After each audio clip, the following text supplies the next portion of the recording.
Well, everything's coming up roses here this week on Living It Loud. We're at the International Flower Show.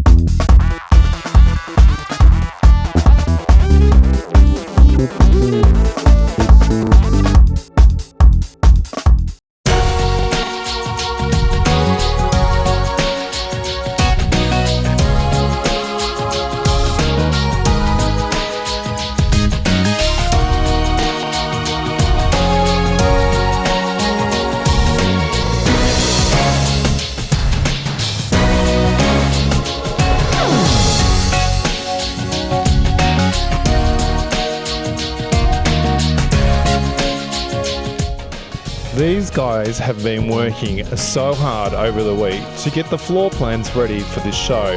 Now we're just going to see a bit of a time lapse, the before and after effect of what went on in this little garden spot.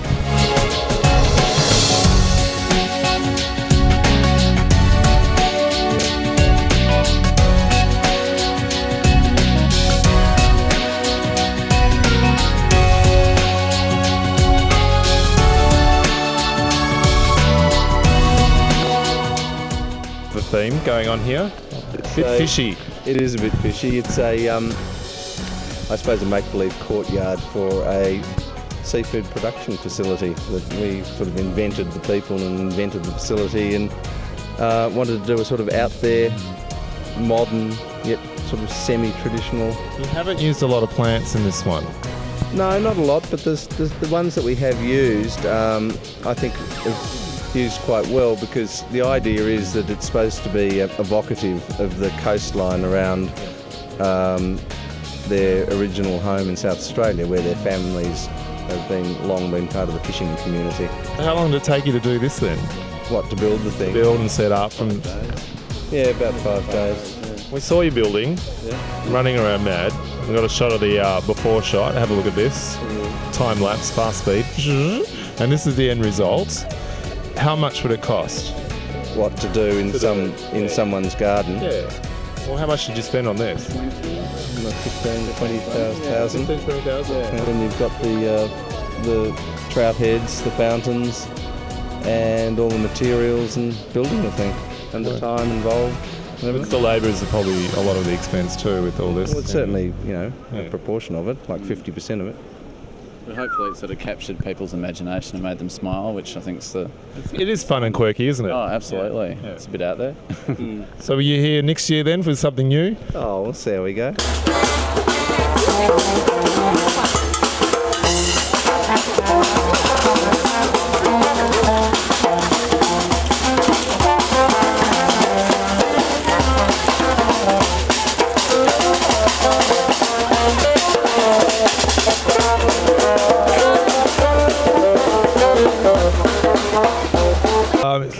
Excuse me, I purchased this bulb and it's not working. I plugged it in and turned the switch on and it's not lighting up. It's bad, isn't it? Yeah. I'm really sorry. What would you like? Well, I need a 50 watt bulb. 50 watt? Yeah. Well, I'm sure we've got a pack of 50 over there somewhere. Okay, over there.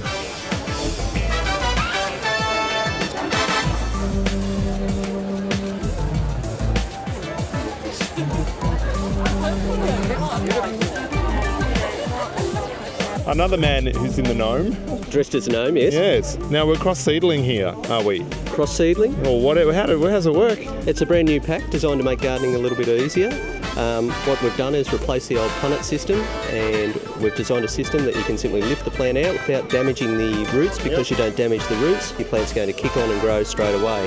So how fast does technology change in the garden with reinventing things and simplifying things? And well, if you can imagine the old seedling trays that you used to buy, the wooden trays, they were around up to about 20 years ago, and then they were replaced by the plastic punnets. Those plastic punnets have been around since then, and this is the latest thing to come into gardening since those punnets were invented. So, but where the seedling punnets aren't recyclable, these you can place in the recycling. You can reuse the pack, so it's all designed to give you a little bit more value for money and look after our environment as well. We're in one of the garden expos, and about 10 days before the event, this is what this little theme looked like. It's taken over just a little over a week to get ready, and the preparation is something from this result at the end, which is incredible. You won the award. Sure did, yep. Now tell us about the whole theme here. It's based on Shakespearean masterpiece A Midsummer Night's Dream. Fleming's asked students to design a garden based around the heading of a living masterpiece, so I picked Shakespeare. Now, how long have you been doing the garden thing? The garden thing, I guess I've done it ever since I owned my own place. So you're born with a green thumb. Bit of a green thumb. The mother's a bit crazy. She's into the gardening too. Oh, okay. Yep, so it's a bit of a Runs in the family. thing. Now, I noticed you use a mixture of grasses there, which are quite effective. Yes. They the contour lines are symbolic within the play. The contrast, the bizarre contrasts that occur within the play. So the mound represents those bizarre contrasts, as opposed to with the mirror mosaic. Yep. The randomness. That would have taken forever to do. What? The mirror? The mirror. Yeah. I have a fantastic friend who's a mosaic artist. Oh, there you go. She came in and did the work, and it took her 2 days. So the idea of the competition as well is you don't actually set it up, a team does it for you, so everybody's able to come in and actually do this. Everybody kept saying, yours is easy. Don't worry, yours is easy. Yeah. We'll fit yours in. I was the last one to finish. Midnight. I'd say it'd be the river. Absolutely. Was cleaning the river. Cleaning the river. And you've been cleaning it again, I noticed. Well, good luck. So how much credibility do you have for winning now? Do you get offers from nurseries or where does it go from here? I've had an offer of some mentoring from one of the landscape architect companies, which I'm thrilled about. That's something I was wanting. Is that the direction you want to go to? Yeah. Direction, yeah. And they seem to think there's a bit of raw talent there that needs tapping. So we'll see you on a backyard blitz show then? Sure will. Sure will. Sure will. Definitely.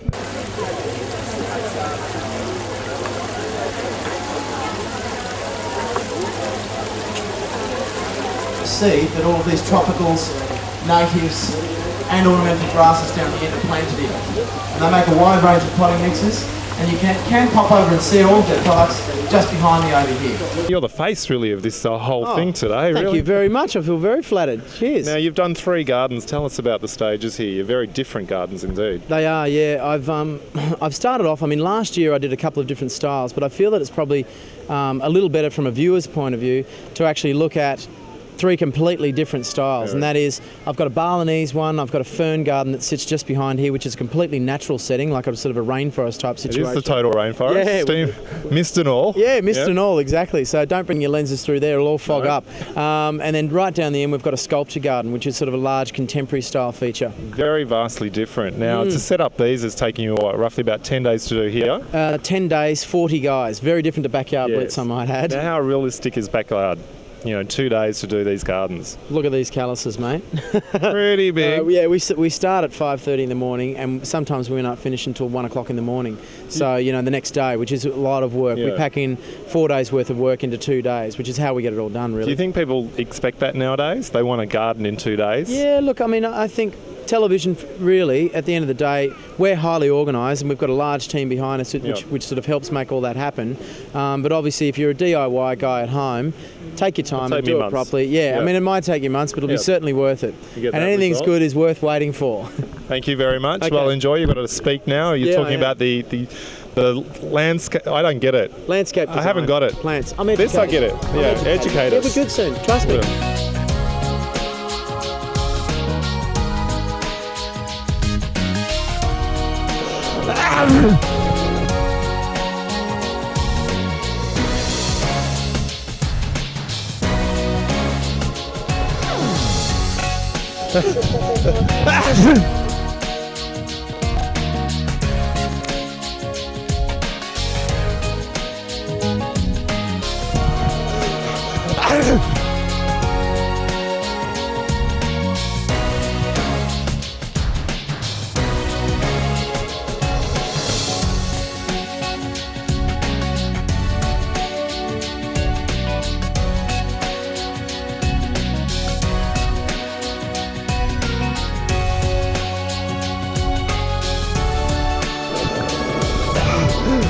False alarm.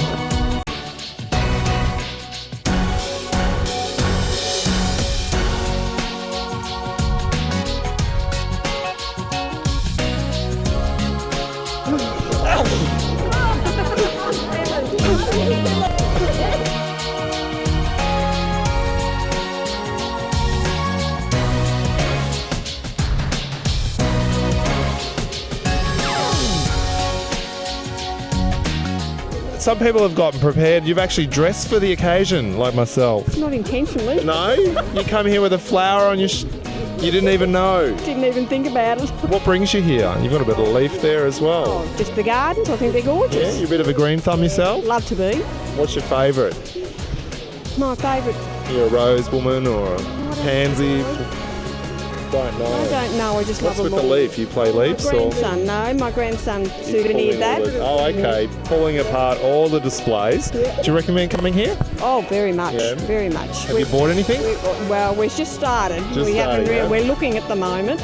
So there's always something to do in the garden, isn't there? Yeah. Yeah. Yeah. Well, thanks so much, and don't forget to water it. No.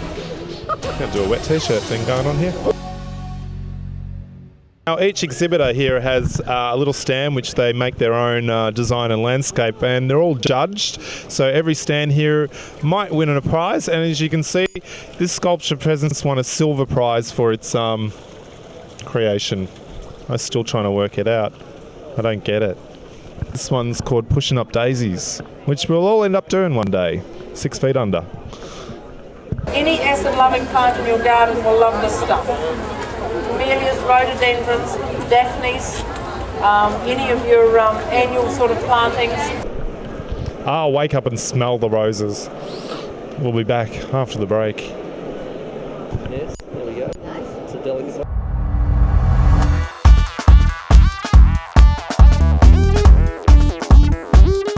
So, you're the kind of bloke that does the mowing the lawn on a Sunday? Definitely not. Why not? I got a gardener to do that. You got the gardener to do that? It's his job. What a cop-out. Is that the trend these days? Yep. Why? What's the gardener do? Everything. You've landscaped or? Oh, yeah, done all that. Done all that? We've been 20 years where we are. Yeah? Yeah. So how important is the garden to the home? Oh, yeah. Adds a few bob to it. It does? Keep an eye on that bloke over there. And also a place just to sit and relax? Yeah, it is good. So what about it you think of today, which has been pretty minimalistic? I've been here 5 minutes, so I don't really know. 5 minutes. Oh, you better get out there and have a look around.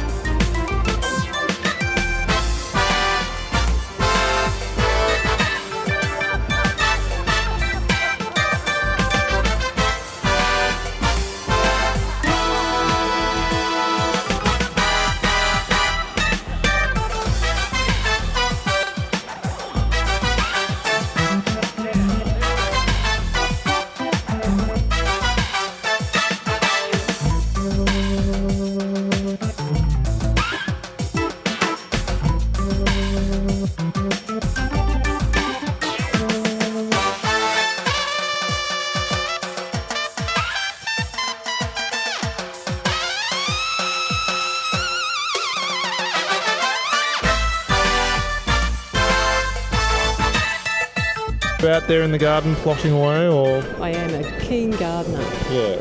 So what have you got? Are you just the pot plant sort of person, or? No, full-on suburban backyard. Suburban backyard. Now what's in a suburban backyard? Roses? Yep, a bit of everything. Hydrangeas? No hydrangeas, no. I'm very water conscious. Oh, okay. Yeah. And what's your favourite flower? Oh, definitely roses. Roses. Well, there you go.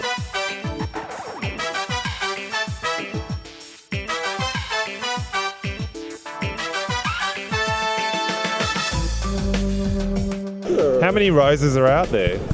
In this selection here? Or in general? I really don't know in that sense, but we have 45 that we've brought in from overseas. Taken us 2.5 years to get them through customs. Wow. And now they're coming on the market, the Delbard range. And price-wise of roses? If you go for a standard, a bush rose like this, or a climbing rose, $29.95. Okay. And that's at the nurseries who sell it. And these things that they call standards can anywhere from $50 to $100 depending how big and wonderful they are, you know. Now, can you mix your roses? Obviously, coming into a garden with roses, you're going to smell that perfume scent coming through. Is it good to mix, or would you keep it to a standard? Well, some people are traditionalists, you know, they go 1, 2, 3, 4, and others just like to mix and match. I do at home myself. Do you have a combination of smells and scents and stuff like that? Yeah, because these roses, they actually... their senses come through during the day. They don't just hit you with that smell at the start. It'll change as the day moves on, and we have what's called a. So you can do a Chanel No. 5 scent though by mixing up a few, or very close to it. This is a Grimaldi, which is used in perfume. That's divine. They actually break that down, and that's called the scent triangle, and that's how it starts from the. So you got a bit of lemon. And then it moves okay, up. lemon, head, heart, rose. Very nice. Yeah, there you go. Melt them down. Pop puree, and away we go. Now, people ask us about green. I've been playing with that all day. Well, let's chop that up. Okay, this is a green succulent stem as compared with the other one.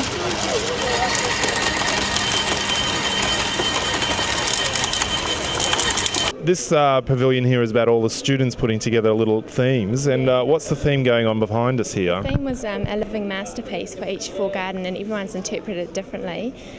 For me, the living masterpiece, I thought of images of like very natural landscapes are often painted, and so I chose a landscape that was special to me and then represented it in a sort of modern cubist way, sort of bring both extremes of art together in one garden. How long did it take you to do this? I mean, obviously setting up, I was here earlier 10 days, and have a look at this is what it looked like prior to this. It was quite a mess. But obviously there's a lot more work than just setting it up as well. It's probably taken you, 10 days to prepare this? Organising it since November. And we've been here for about a week. Building, Is it a lot of pressure setting up such a fantasy in just such a short time?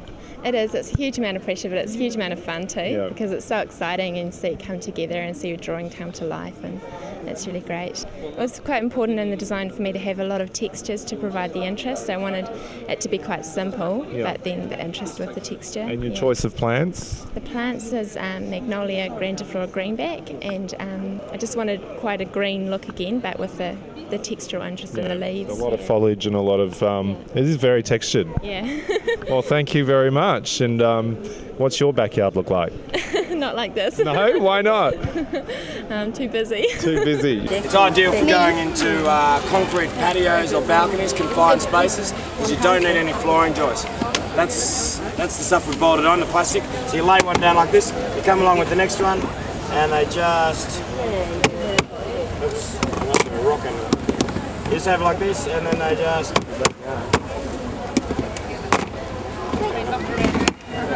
And just been utilising them too much. Okay, now take the weight of a car, and then you just collect them all together, and that took us about 25 minutes. What a bunch of flowers! You couldn't resist. What have you got? The chrysanthemums, I think. Is this for yourself? No, take back to work, to friends at work. Oh, aren't you sweet? You couldn't resist. Are you a flower person yourself? Or? Yeah, I like flowers. Enjoy it. Well, I wouldn't be here otherwise. Yeah, that's true. And what have you learnt today? Oh, just bang coming through. Oh, I guess just enjoy the colour of it all. And what about the aromas? Do you choose a flower for the smell or? No, the colour. The colour. Definitely the colour. Definitely. And your favourite colour? Yellow. Yellow at the moment. Always a favourite? Yeah. There you go. Well, enjoy.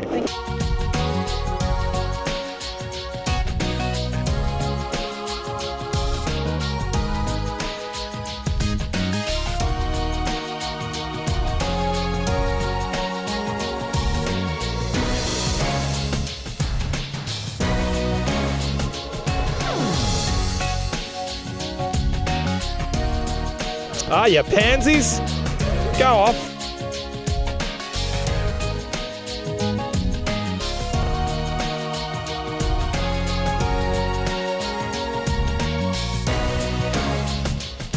The thing about now, there's a lot of water features.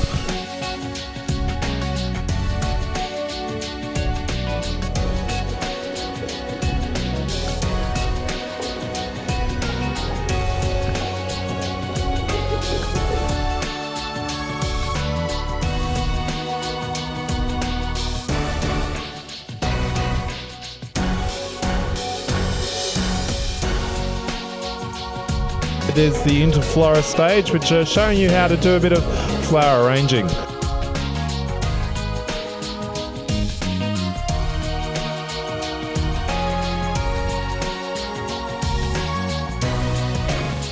If you're going to say it, you say it with flowers. Of course you do, always. Into flora. Into flora, yeah. Globally? Globally, all the way around the world. Now, how many flowers would you give away on average? It's a multi-million-dollar business, really, isn't it? It is a multi-million-dollar business, but you got to remember. I mean, these are florists associated around. Like, as far as I'm concerned, I'm in suburban Melbourne. Yep. And the fact is that we all deal with our local community, and we, through that point of view, we tend to give away to the charities like the kindergartens, the schools, or whatever. Yep. So we get, there's a lot of work that Interflora do behind the scenes that people don't recognise. Who are your best clients? Weddings, funerals? Oh, look, birthdays, Mother's Days? Best clients would probably be weddings. Yep. But bereavements are always sad because there's plenty of situations in bereavements. No, I would say weddings. And what's the most popular wedding flower? Oh, probably I'd safe to say the rose. Rose. Nothing like the old rose. A complete outdoor setting here. How much would it cost to do this? Oh, look, this would be about 60 to 70,000. Wow. Yes, it's quite an expensive enterprise, but you know, it looks the theme? beautiful. The theme, I'd say, very much a minimalist theme here. Very classical, smooth lines. That's the thing at the moment. It's all that minimalistic, no plants, no flowers sort of thing going on. We've got the plants here. We do have the plants, as you can see up the back there, and even along the side. They're very voluptuous. They do contrast very much so with the minimalist. Now, the guys were taking, we'll just have a quick shot of the guys setting up here. It was pretty bland and taken a while to get together. How many days in total? To put this up? Yeah, to put this up. Oh, well, the whole organisational process takes several months. Yep. But the exact time it takes to put it up, I think it was about 10 days or something. 10 days. So it's quite amazing now. I think now people are starting to think that they can have a backyard done in 2 days because of all these shows. And everything. Yeah. and it's sort of getting possible now to do that, is it? Well, TV, I sometimes wonder. Well, I mean, do 10 they days, really do it in that amount of time? Well, I mean, they work a long hours. But at the same time also, a garden like this you would not see on Backyard Blitz. No. They sort of go for the... And the designer of this? Jack Merlot. Jack Merlot. Yes, he's very doing known well. in the Yes, garden world. He is.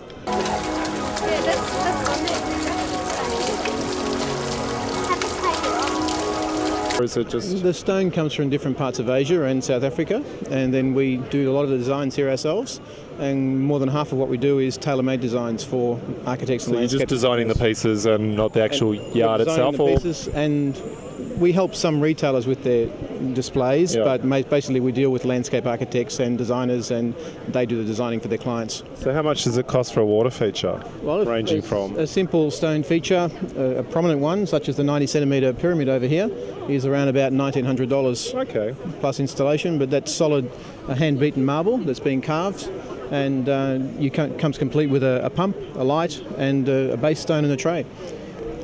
So illuminating at night. Fabulous. Fantastic. Absolutely. Well, thank you so much. Get into a water feature.